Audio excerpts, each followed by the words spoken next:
So this is where I am today at my niece's wedding.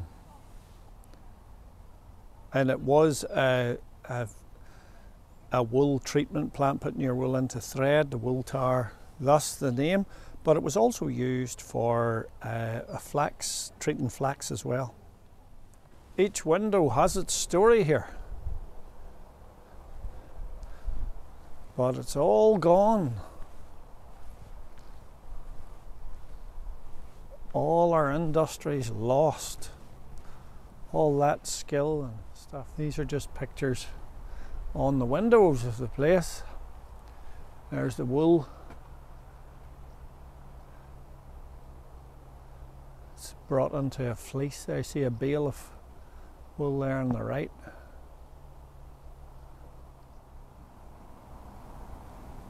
There's the thread going on to bobbins. And there's the woven fabric into the finished item. So the turbines were in the water here and driving the whole plant. Amazing too when you think of it, the water just poured it.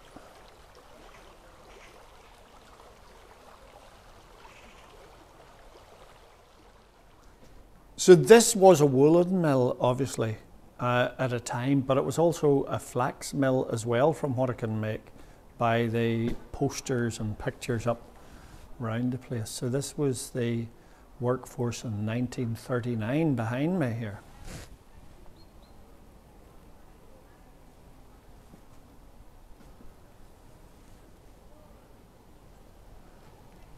So, and the river bank which I was standing on there, the turbines were in that, driven by the water for power.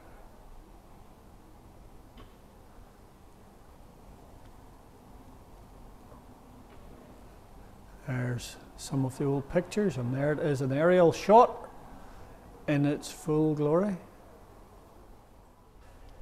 Ivan McFerrin reporting from Brushian.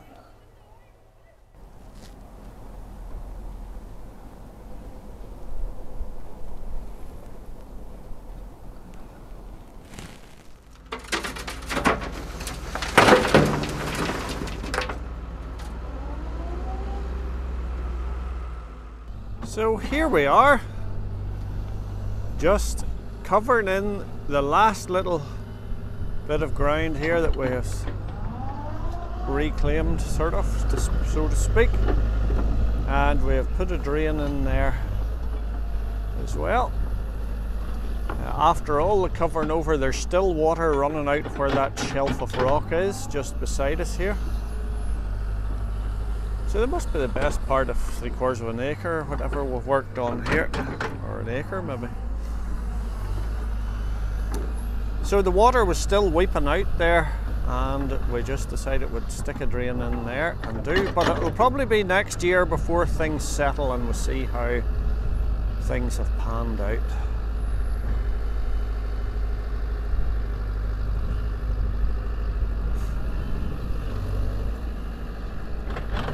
The soil's sticky now with the rain we had yesterday there.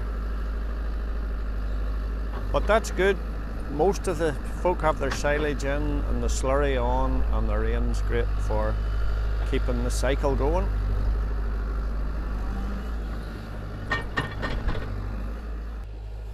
Now we're up at home and doing another wee draining job here. Just over the back of the hedge from his bucket there, there's a heap of old rubbly stuff that has been built up over years on the concrete road. So we're piping this drain in here and we're going to throw it over the hedge into the drain here. So I've got some 6-inch pipes from Watson's here. I just got the 4. So that should be enough to get rid of all the soil or the rubble that's tipped at the back of the dike.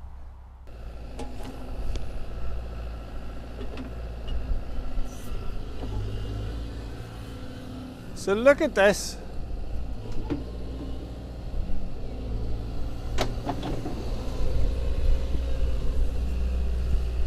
I went to Watson's, and when I come back, these pair are playing football. Now I'm just cutting down a wee job here halfway to Portavogie, and I've just come on Brian Horner's setup here. Now I've never filmed Brian before, although I've meant to do it, I never got round to it. And I've no drone or anything with me, so this is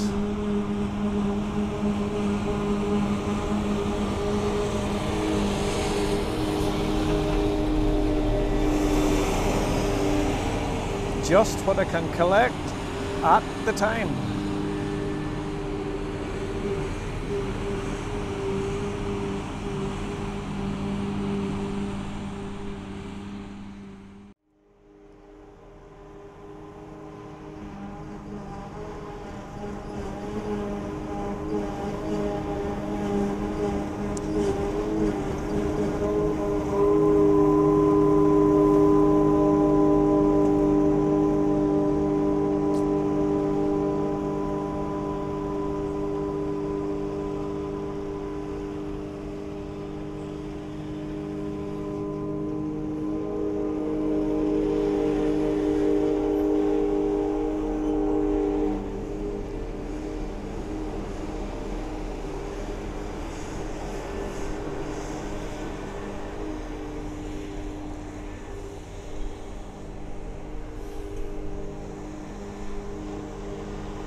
Small fields are not ideal.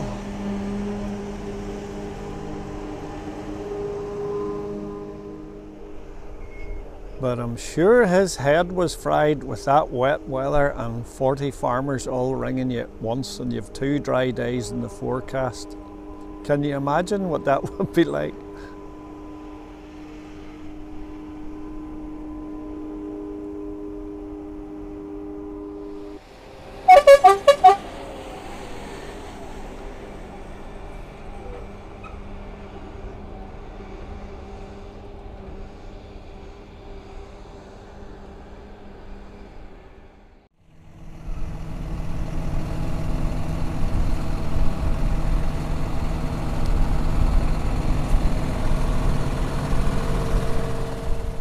This will be fairly light too, weight-wise, because it should be right short and dry. Very green.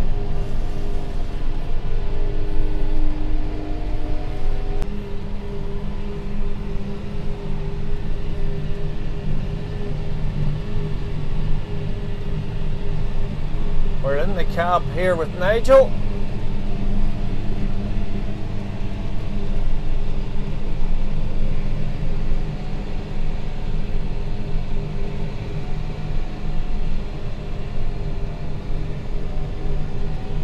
This silage is very light, but it should be very good quality compared to what most people were putting in this year.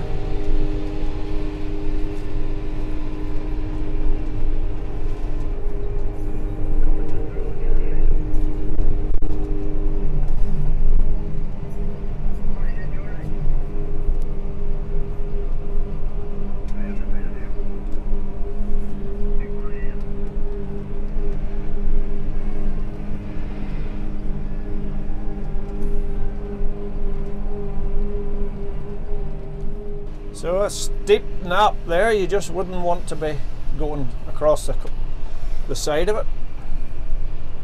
And the camera never shows it as steep as it is.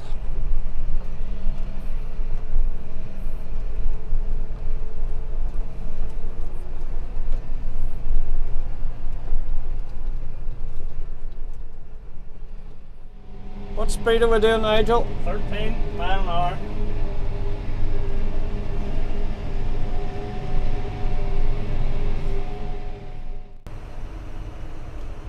This is our reversing camera here on the trailer.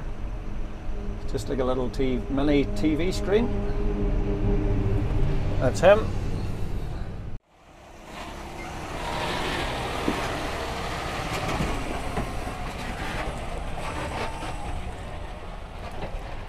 You're doing well to miss the gate posts there.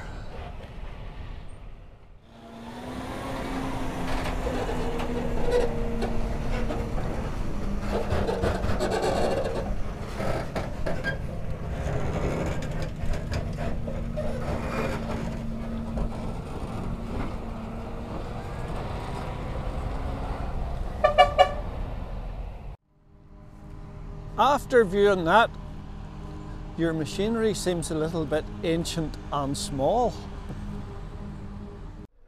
Now, as I drive across the silage fields here, they're mowed as tidy as you could get. There's not a blade of grass missed anywhere that I can see.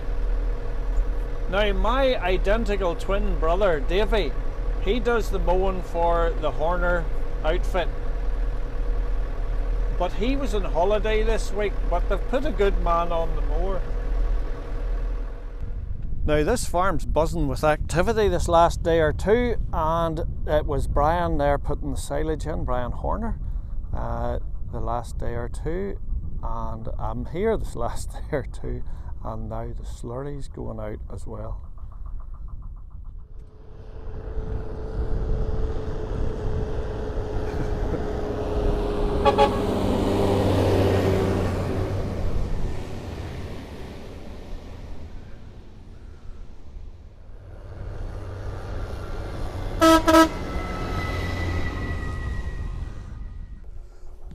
Isn't that a lovely snapshot of the countryside?